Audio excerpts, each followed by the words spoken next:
Ditekan itu kan nggak usah pakai kata-kata. Kalau kita sudah jelas kita sangat tergantung pada negara itu dan negara itu orientasi politik luar negerinya seperti ini, kita otomatis akan mengikuti. Itu kalau saya baca Pak Prabowo menghadapi dilema, nggak mudah.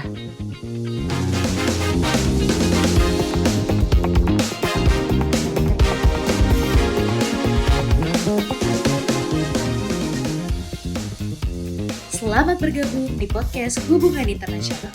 Podcast ini dikelola oleh Departemen Ilmu Hubungan Internasional Universitas Gadjah Mada.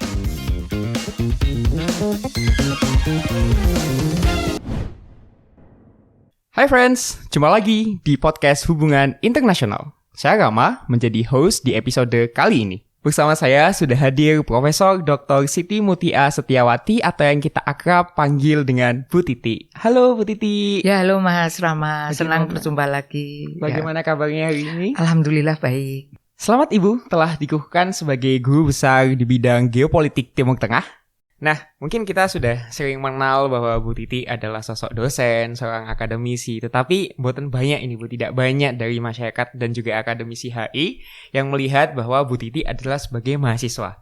Mungkin bisa diceritakan sedikit Ibu bagaimana Bu Titi dulu menjadi seorang mahasiswa, khususnya mahasiswa S1 HI UGM. Ya, menjadi mahasiswa HI UGM itu sebetulnya sangat saya inginkan sejak saya SMA, mengingat saya tinggal waktu itu bersama kakek saya, bersama dua paman saya yang kuliah di HI, dan kemudian mereka kemudian berkarir, satunya jadi diplomat, satunya jadi penyiar VOA di Amerika, sehingga saya berangan-angan sekolah apa yang bisa membawa saya pergi ke luar negeri, gitu. Nah, tapi orang tua saya sebetulnya tidak menginginkan saya sekolah di HI, ya. Ayah saya bahkan bilang kalau wanita itu sebaiknya menjadi guru gitu. Kamu boleh di HI, nanti kami jadi dosen ya gitu. Wah, susah Pak kalau jadi dosen itu. Ya udah kamu kuliah di IKIP. Jadi nanti bisa jadi guru gitu ya. Jadi saya waktu mahasiswa saya kuliah double. Waktu itu boleh gitu ya. Saya kuliah di Visipol HI dan ngambil D2 sastra Inggris di IKIP Yogyakarta yang karena supaya ayah saya senang saya menjadi guru gitu. Saya telah menjadi guru, kemudian cita-cita pergi ke luar negeri itu Mas Rama saya wujudkan dengan ikut mendaftar pertukaran pelajar, pertukaran mahasiswa ke luar negeri ya. AFS itu kalau Mas Rama kan berhasil dari alumni AFS, saya hanya sampai final. Kemudian saya bilang orang tua saya kan ikut yang lain gitu. Akhirnya saya waktu mahasiswa terpilih menjadi mahasiswa yang mewakili Yogyakarta, bergabung dengan 27 provinsi yang lain untuk ikut pertukaran pemuda yang namanya Nippon Maru atau SHIP for Southeast Asian Youth Program. Itu program dari Perdana Menteri Fukuda untuk untuk memfasilitasi pemuda-pemuda Asia Tenggara. Jadi saya naik kapal ke 5 negara ASEAN, kemudian ke Jepang. Itu pertama kali saya naik kapal, pertama kali saya naik pesawat, pertama kali ke luar negeri. Jadi itu ketika saya mahasiswa. Akhirnya saya berangan, berarti HI itu memang sesuai gitu ya, memenuhi cita-cita saya sejak saya SMA. Jadi ketika mahasiswa, jadi kemudian setelah pulang dari program saya sangat aktif membina adik-adik supaya juga ikut program. Inti dari program itu harus bisa kesenian ya. Saya meneruskan, saya melanjutkan aktivitas seni saya, belajar menari Bali, menari Jawa gitu ya. Tapi kalau nyanyi saya nggak bisa. Jadi itu saya belajar menari itulah, kemudian saya bisa dikirim ke Jepang. Tapi karena orang tua saya tidak suka saya menari untuk perform gitu, jadi saya berhenti sampai pertukaran pemuda itu saja. Waktu kuliah ya saya kebetulan ini saya kebetulan nilai saya baik gitu. Bukan untuk sombong ya, nilai baik. Terus saya mengasisteni dulu belum ada tutor, Mas. Namanya asisten dosen. Saya diangkat asisten dosen menjadi asistennya Pak Amin Rais, mengajar politik dan pemerintahan Timur Tengah. Saya mengikuti beliau. Kemudian saya juga diangkat asisten oleh waktu itu Profesor Idris Adianata Kusuma yang mengajar politik luar negeri Indonesia gitu.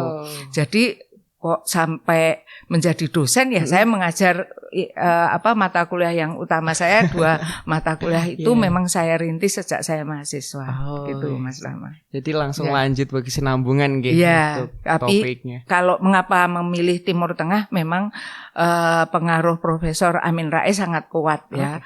Beliau itu kalau cerita itu seperti seperti baca buku padahal tidak urut dari introduction, pembahasan sampai kesimpulan itu ya. Itu tanpa jeda istirahat. Jadi saya kemudian kagum, kemudian saya ingin melanjutkan. Itu ada memang ya, terus terang saya akui itu. Kalau untuk Pak Idris sebetulnya materi politik luar negeri Indonesia itu waktu saya kuliah sangat dasar karena presidennya baru Presiden Soekarno dan Presiden Soeharto. Jadi tidak sulit belajar politik luar negeri Indonesia waktu itu. Karena hanya 2 presiden. Jadi saya juga oleh Pak Idris itu yang saya kagumi, beliau itu telaten sekali mempelajari sejarah Indonesia. Jadi bagaimana mungkin kita akan melanjutkan kenegaraan ini kalau kita tidak tahu sejarah ya. Ingat pesan Presiden Soekarno kan juga jas merah, jangan lupakan sejarah ya. Betul. Jadi saya kemudian belajar sejarah dengan tekun dan makanya saya sangat hafal perjanjian-perjanjian dari Hogewelu Linggajati itu karena mengikuti Pak Idris ya, siapa saja yang terlibat, mengapa gagal, mengapa berhasil, itu betul-betul itu ilmu yang saya serap dari Profesor Idris. Ya. Wow, kalau dari ceritanya Bu Titi tadi memang sangat aktif dan sudah dimulai dari mahasiswa. Mungkin kalau HI Friends lainnya dan juga mungkin saya lebih banyak mager sih Bu. Jadi kalau misalnya banyak kesempatan dan lain sebagainya, mungkin Bu Titi akan jadi mahasiswa terbaik kalau misalnya menjadi mahasiswa di era sekarang. Kalau mahasiswa terbaik itu saya setelah jadi dosen Mas, malah jadi dosen teladan nomor 3 se-universitas ya. Jadi pernah gitu ya, itu kan memang menitinya dari ketika kita mahasiswa. Betul-betul itu terrecord gitu ya. Jadi ternyata yang saya pelajari juga jangan hanya mengandalkan ilmu HI saja gitu. Harus belajar ilmu-ilmu yang lain. Dulu ini kalau ini pesan Pak Nanang sebetulnya ya, Dr. Nanang Pamuji yang mengatakan nggak bisa Mbak Titi hanya Timur Tengah aja gitu, karena dunia ini banyak masalah sehingga kita harus juga belajar yang lain. Jangan itu fokusnya, tetapi yang lain juga harus harus menjadi concern juga supaya ketika ditanya itu kita bisa menjawab. Itu terus terang jadi saya banyak belajar dari banyak orang gitu ya. Itu 3 orang yang mempengaruhi bagaimana saya belajar. Baik. Bu Titi adalah seorang guru besar di bidang geopolitik Timur Tengah. Kalau boleh diceritakan Ibu, apa yang membuat Ibu sangat tertarik di kawasan ini dan apa yang membuat Bu Titi istiqomah dari awal menjalaninya? Tadi mungkin sudah dijelaskan juga pada saat awalnya, itu jadi asisten dosen dari Pak Amin Rais, tapi apa yang kemudian membuat Bu Titi begitu melekat dengan bidang ini? Yang pertama itu saya waktu kecil kan tinggal dengan kakek saya ya. Kakek saya itu Profesor Kiai Haji Raden Muhammad Adnan yang rektor pertama IAIN. Beliau mengajarkan tentang dunia Islam, keislaman. Ya memang beliau adalah ahli tafsir Al-Qur'an gitu ya. Saya sepertinya begini, saya kalau belajar Al-Qur'an gitu sangat sulit gitu ya. Saya merasakan sulit itu.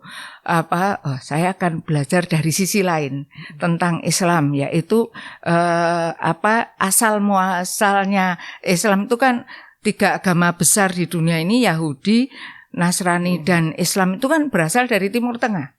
Terus betul. saya beranggapan pasti ada alasan lain, ada alasan utama Allah itu memilih wilayah ini menjadi tempat lahirnya 3 agama itu, yang namanya agama Samawi. Kenapa ya? Saya gitu. Diawali dari keinginan tahu saya mengapa Allah tuh memilih wilayah ini menjadi tempat lahirnya 3 agama ya. Itu memang saya sangat dipengaruhi oleh lingkungan keluarga ya. Ayah saya juga seorang dosen yang dosen bahasa Indonesia di IKIP yang juga senang sejarah gitu, dan ayah saya juga dulu kuliahnya juga di IAIN juga mendobel gitu. Jadi belajar ilmu umum dan ilmu agama itu akan menjadi lebih lengkap gitu ya. Jadi saya terus terang saya tidak bisa kayak ayah saya atau kakek saya, maka saya akan melihat politik itu politik Islam gitu ya, bagaimana Islam itu mengajarkan mengenai kekuasaan. Nah itulah di Timur Tengah ya. Mengapa saya tetap tekun di sini, yang istilah Mas Rama itu istiqomah ya, karena semua teori politik yang ada itu ada contohnya di Timur Tengah. Katakanlah yang utama dulu pelajaran Pak Muhtar itu mengenai perbandingan ilmu politik ya, perbandingan politik ya. Buku beliau kan sangat legend ya. Buku Profesor Muhtar Masud waktu itu saya pelajari ada di Timur Tengah, membandingkan ternyata Timur Tengah itu tidak satu yang yang kita anggap semuanya Arab, semuanya Islam, ternyata tidak sesimpel itu gitu ya. Jadi perbandingan politik itu sangat bisa diterapkan untuk mempelajari Timur Tengah. Kemudian saya belajar tentang power itu dari Pak Hergutanto. Itu mungkin Mas Rama sudah nggak menemui ya. Pak Hergutanto itu dosen awal waktu saya jadi dosen pertama, masih beliau ada. Itu mengajarkan tentang legitimasi politik. Itu contohnya semua ada monarki, ada republik, yang teori-teori republik yang dari barat itu diterapkan di Timur Tengah semua menyimpang. Jadi itulah yang bisa saya pelajari kan. Oh ternyata demokrasi itu tidak semua cocok untuk di semua wilayah itu di Timur Tengah. Dan teori integrasi ya, kemudian teori tentang regionalisme, semua itu ada di Timur Tengah, sehingga nggak ada habisnya Mas kita belajar itu. Makanya saya S1 saya skripsi saya tentang perjuangan PLO dalam memerdekakan Palestina. Kemudian S2 saya itu tentang masalah otoritas King Hussein dari Jordan ya.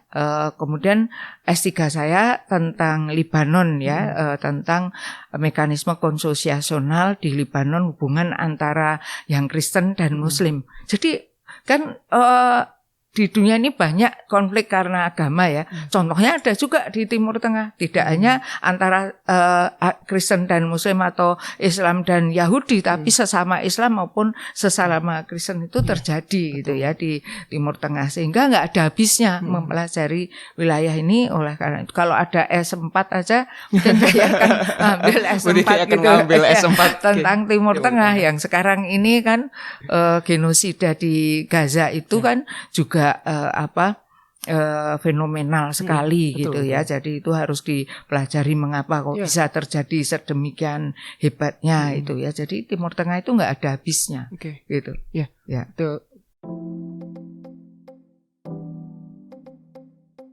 Mungkin menyambung dari pernyataan Ibu barusan, saya dan juga HI Friends lainnya di sini sangat curious terkait gencatan senjata yang terjadi baru-baru ini. Karena kalau misalnya kita berbicara mengenai geopolitik Timur Tengah, tentu kita akan berbicara terkait konflik Israel dan juga Palestina. Bagaimana pendapat Ibu terkait gencatan senjata yang terjadi baru-baru ini, mungkin dari sisi kemanusiaan dan juga dinamika politik di kawasan? Ya, kalau saya mengamati apa yang terjadi di Gaza sejak 7 Oktober 2023, itu memang saya jadi bertanya-tanya. Yang saya tanyakan adalah mengapa perang atau serangan, kalau ini tidak bisa disebut perang ya. Kalau perang itu kan seimbang, satu nyerang, satu melawan gitu ya. Ada itu. Kalau ini kan sangat tidak imbang karena yang terjadi adalah Israel yang menyerang secara terus-menerus wilayah itu sampai hancur secara fisik 90%, korbannya 65.000 orang, meninggal 163.000 terluka, 2 juta orang menjadi pengungsi, 1 juta orang menjadi displaced people atau orang yang tidak punya tempat tinggal. Itu bagi saya kok bisa sampai terjadi di era zaman peradaban yang demikian canggih, ketika orang mendengung-dengungkan perdamaian, orang mendengung-dengungkan masalah hak asasi manusia, orang mendengung-dengungkan masalah inklusivitas ya, masalah tentang demokrasi. Ini kok tidak jalan semua. Gitu ya. Itu yang pertama saya herankan. Perang ini berlangsung sangat lama, 2 tahun. Sementara kalau kita bandingkan Iran dan Israel kan beberapa waktu lalu perang, 3 minggu aja berhenti. Sampai sekarang tidak terdengar. Ini kok masih berlangsung serangan Israel atas Gaza. Sudah ada gencatan senjata di awal tahun ini di bulan Februari. Ya. Berhenti sebentar, kemudian itu kan janjinya juga Palestina akan membebaskan tawanan Israel yang jumlahnya sekitar 205 orang. Itu baru dibebaskan 30 orang, Israel kembali menyerang. Sehingga ya gagal kan. Syarat gencatan senjata itu adalah harus ada jaminan keamanan bagi kedua belah pihak. Kemudian apa yang disepakati itu ditaati oleh kedua belah pihak. Kemudian kesepakatan itu masuk akal atau applicable, reasonable applicable. Dan kalau bisa itu long lasting gitu ya. Lah yang saya lihat gencatan senjata yang baru ini kan inisiatifnya datang dari Donald Trump. Yang Donald Trump itu dan Israel sudah dikecam oleh orang seluruh dunia. Ya, bahkan komisi penyelidik PBB, Komisi Independen Penyelidik PBB itu sudah menyatakan bahwa serangan Israel atas Gaza itu sebagai tindakan genosida, melanggar atau melawan hukum internasional yang bisa diajukan kepada Mahkamah Internasional atau International Criminal Court itu ya. Jadi itu, tapi tidak ada tanggapan tentang ini gitu, bahwa Israel telah melakukan genosida, itu tidak ada. Mungkin orang banyak mengatakan ya Hamas harusnya juga dikatakan sebagai tindakan teroris ya. Oke, kalau Hamas itu jelas ya tujuannya adalah membela Palestina. Tapi itu pun juga menjadi pertanyaan, kalau membela Palestina mengapa ketika ditekan suruh membebaskan tahanan Israel kok tidak segera dibebaskan, tapi justru mengorbankan mengorbankan rakyatnya sendiri, bangsa Palestina yang terus digempur oleh Israel. Itu kan karena juga Hamas ya. Jadi kedua belah pihak ini harus ditreatment sesuai dengan yang mereka lakukan tentu saja. Balas dendam itu boleh tapi kan proporsional. Ini kan sudah tidak proporsional kalau Hamas bahwa Hamas melakukan serangan. Kalau itu sebetulnya masyarakat internasional sekarang ini sudah dalam titik membela Palestina kalau menurut saya, karena 163 di antara 193 negara anggota PBB itu sudah mengakui Palestina sebagai negara. Jadi gencatan senjata ini kembali ke pertanyaan tadi, gencatan senjata ini semoga bisa mengarah kepada Palestina sebagai negara, karena mengakui Palestina sebagai negara saja itu masih jauh. Negara itu kan membutuhkan wilayah, pemerintahan yang sah dan penduduk. Lah penduduk Palestina mana? Sudah tersebar, sudah menjadi sudah banyak korbannya. Wilayah Palestina yang mana? Two state solution, tapi wilayah Palestina yang mana juga belum jelas. Pemerintahan yang sah mau Hamas atau Fatah. Ini kan yang diajak berunding Pak Hamas. Ya. Padahal oleh PBB itu yang diakui mewakili Palestina itu Fatah atau PLO. Jadi ini bagi saya masih membingungkan gitu ya. Jadi kenapa tidak mengikuti prosedur siapa yang mewakili ya? Harusnya Fatah itu bisa mewakili. Kemudian itu ada harapan baik bahwa ini menuju Palestina, negara Palestina dulu ya yang kita pikirkan. Bagaimana kemudian setelah itu berlangsungnya gencatan senjata ini sekali lagi tergantung pada kesepakatan. Kesepakatannya adalah tukar menukar tahanan. Ada 20 poin yang itu tidak masuk akal sebetulnya.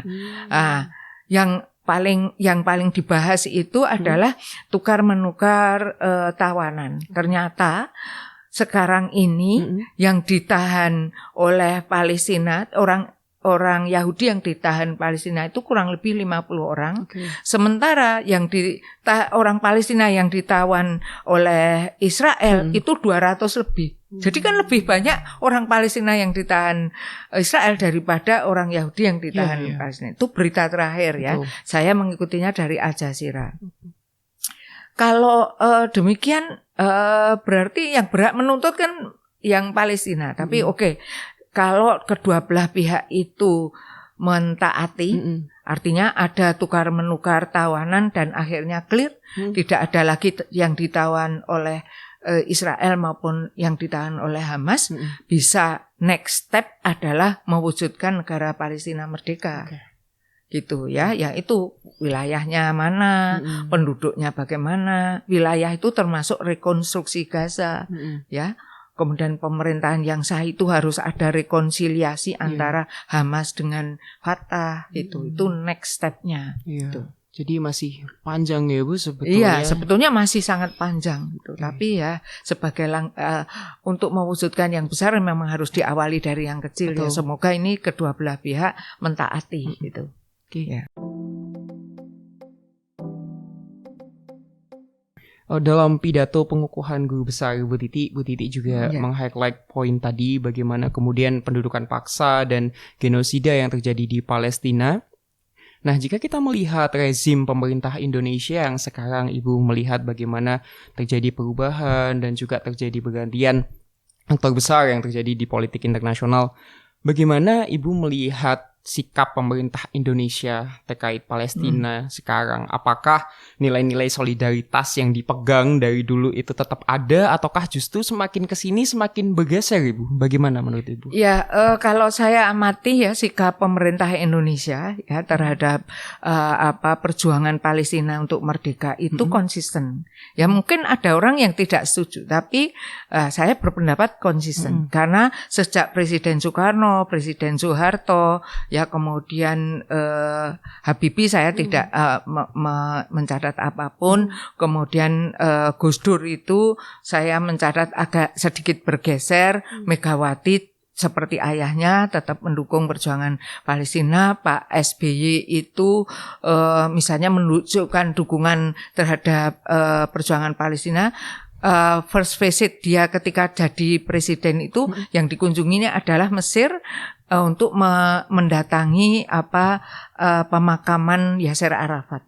Jadi untuk menunjukkan pada dunia bahwa ini loh kunjungan pertama saya bahkan ke Timur Tengah gitu ya, mendatangi pemakaman Yasser Arafat. Kemudian Pak Jokowi dengan pendamping Menteri Luar Negerinya sangat akur, sangat sangat cocok. Pak Jokowi mendukung dan Bu Retno Marsudi itu yang pelaksananya ya. Jadi kalau saya lihat itu sangat konsisten. Pak Jokowi misalnya, Pak Jokowi itu mendirikan konjen khusus di Ramallah ya, konsulat jenderal Indonesia untuk Palestina di Ramallah, meskipun pada waktu itu kita berjuang karena Israel tidak itu kan wilayah Israel, tidak mengizinkan Bu Retno untuk masuk ke Ramallah, jadi dibukanya lewat Jordan gitu ya. Kemudian Itu yang saya catat ketika genosida ini Bu Retno yang saya catat 2 kali ya, mungkin saya salah tapi yang saya mati itu 2 kali Bu Retno pidato di depan Majelis Umum PBB mengecam Israel, kemudian mendukung Palestina, bahkan beliau itu ikut demo ya di Jakarta, kemudian Pak Jokowi dan Bu Retno mengirimkan bantuan logistik yang berupa makanan, kemudian obat-obatan dan selimut ke Palestina. Jadi sangat konsisten. Pak Prabowo saja yang saya nilai beliau ragu-ragu ya menurut saya. Ya dia bilang kami mendukung, yang saya catat ragu-ragu karena ketika beliau pidato di depan Majelis Umum PBB itu memang mendukung perjuangan Palestina, tapi beliau pakai penutup, bukan penutup ya, dia pakai diselipkan kata-kata Indonesia akan mengakui Israel kalau Israel mengakui Palestina. Itu sebetulnya tidak perlu untuk dikatakan ya, karena diplomasi itu sebetulnya harus mengatakan yang benar, tapi tidak semua yang benar dikatakan. Karena sebetulnya negara yang tidak punya hubungan diplomatik itu bukan berarti tidak punya hubungan. Ya, hubungan ekonomi itu jalan ya pasti ya. Saya tidak yang saya tahu aja ya Mas, yang bukunya Michael Lever itu dalam Indonesia's Foreign Policy, sebetulnya Indonesia membeli pesawat dari Israel yang namanya Skyhawk. Kemudian mendatangkan pelatih-pelatih penerbangnya itu orang Yahudi ke sini gitu ya. Itu kan kalau saya hanya itu saja data saya, karena saya tidak tanya pemerintah selanjutnya. Tapi banyak yang mengatakan itu berlangsung sampai hari ini gitu. Kalau yang ini boleh diabaikan karena saya nggak punya bukti, hanya katanya. Tapi kalau Michael Lever itu ada bukunya ya, dia mengatakan, saya yakin beliau tidak asal mengatakan. Jadi kita punya hubungan ekonomi tentu saja. Misalnya toko Marks Spencer itu kalau waktu saya di Inggris kan jelas dimiliki oleh orang Yahudi, buktinya buka di Indonesia gitu ya. Jadi hubungan ekonomi mungkin hubungan yang lain itu ada, tetapi kan tidak perlu dikatakan di forum yang sebesar Majelis Umum, membuat kita jadi jadi kelihatan setengah-setengah mendukungnya arah Palestina ya. Kan terbukti kemudian Israel menjadikan itu kutipan bahwa ini Indonesia sudah mau membuka hubungan.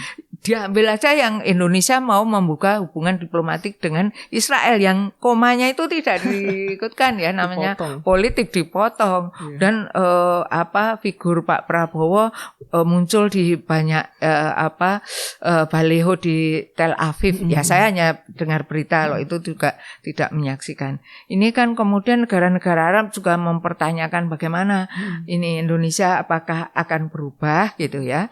Ya kita juga ini, kalau saya melihatnya setiap pemimpin di negara sedang berkembang itu pasti menghadapi dilema dalam membuat keputusan. Dilemanya itu menurut Wensen ada 3, tapi salah satunya adalah dilema antara independence dalam politik luar negeri atau merdeka dalam menentukan, atau dilema akan akan menekankan aid atau bantuan asing. Lah, kita itu kan jelas beban bantuan asing kita besar ya. Saya ditanya, memang Indonesia ditekan gitu. Ditekan itu kan nggak usah pakai kata-kata. Kalau kita sudah jelas kita sangat tergantung pada negara itu, dan negara itu orientasi politik luar negerinya seperti ini, kita otomatis akan mengikuti. Itu kalau saya baca Pak Prabowo menghadapi dilema, nggak mudah gitu ya. Di depan Majelis Umum begitu harus menyenangkan banyak orang gitu ya. Yang menyenangkan banyak orang itu ada yang suka dan tidak suka pasti dengan kita. Lah kita sangat tergantung pada Amerika juga kan. Terus terang ya, satelit kita dari mana, listrik kita dari mana. Ya jadi selain dengan Cina. Ya jadi tekanan-tekanan itu tidak harus dikatakan, tapi jadi beban seorang pemimpin dari negara sedang berkembang yang sudah dideteksi para pengamat itu harusnya dianggap hal yang wajar gitu ya. Harusnya dianggap yang wajar. Tapi kan Pak Prabowo kemudian berita yang terakhir ini akan mengajak TNI dalam jumlah yang cukup besar untuk ikut berunding di Mesir. Berunding tentang gencatan senjata ini. Untuk kita sedia untuk mengirimkan beberapa pasukan perdamaian yang dibutuhkan, gitu ya. Jadi kritikan itu ternyata juga menjadi pertimbangan Pak Prabowo kemudian untuk mengimbanginya dengan akan mengirimkan pasukan perdamaian, gitu, Mas Rama.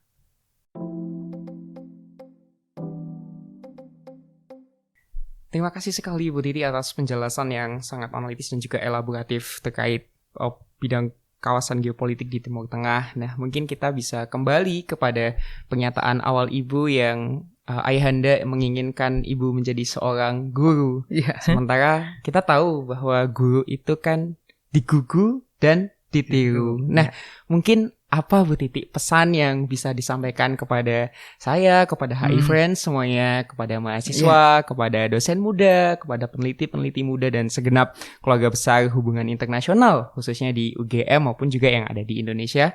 Monggo silahkan jika ada pesan yang ingin disampaikan. Terima kasih Mas Rama ya. Sebetulnya menjadi guru besar itu sangat membanggakan ya.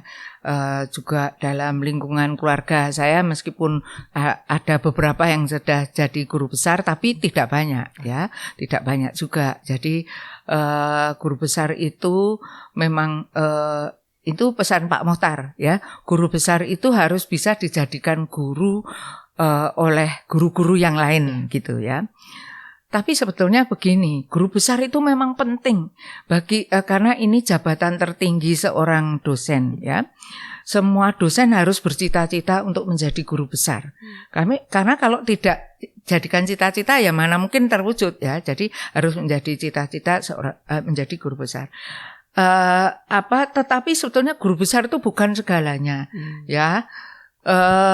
Kita tetap bisa mencurahkan ilmu kita kepada mahasiswa, kepada sesama dosen, kepada memberi pendidikan itu kan tidak harus lewat kelas ya, bisa memberi pendidikan pada negara, itu tidak harus menjadi guru besar.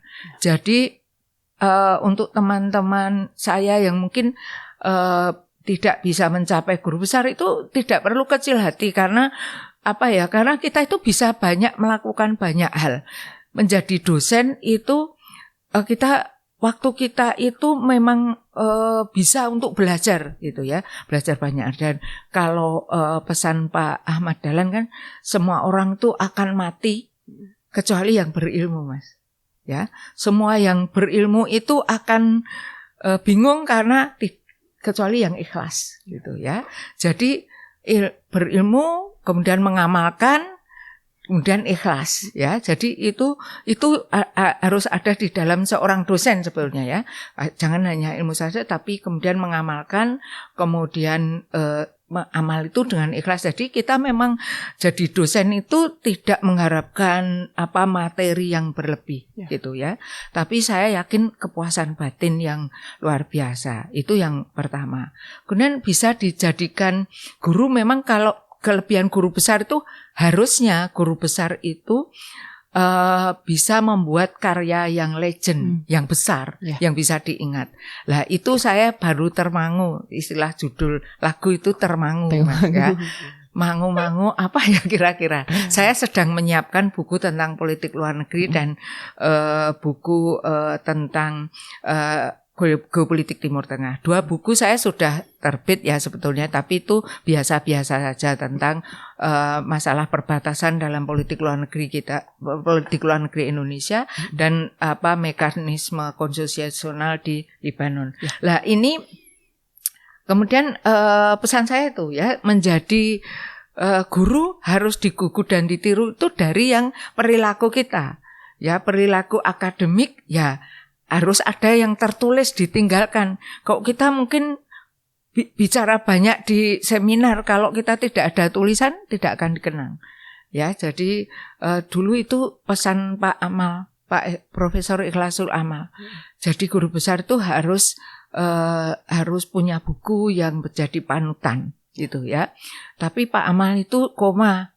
jangan tiru-tiru saya tuh guru besar yang belum punya buku gitu ya. Itu karena saya kesibukan beliau ya tidak pernah tidak menjabat gitu. Jadi karena jabatan.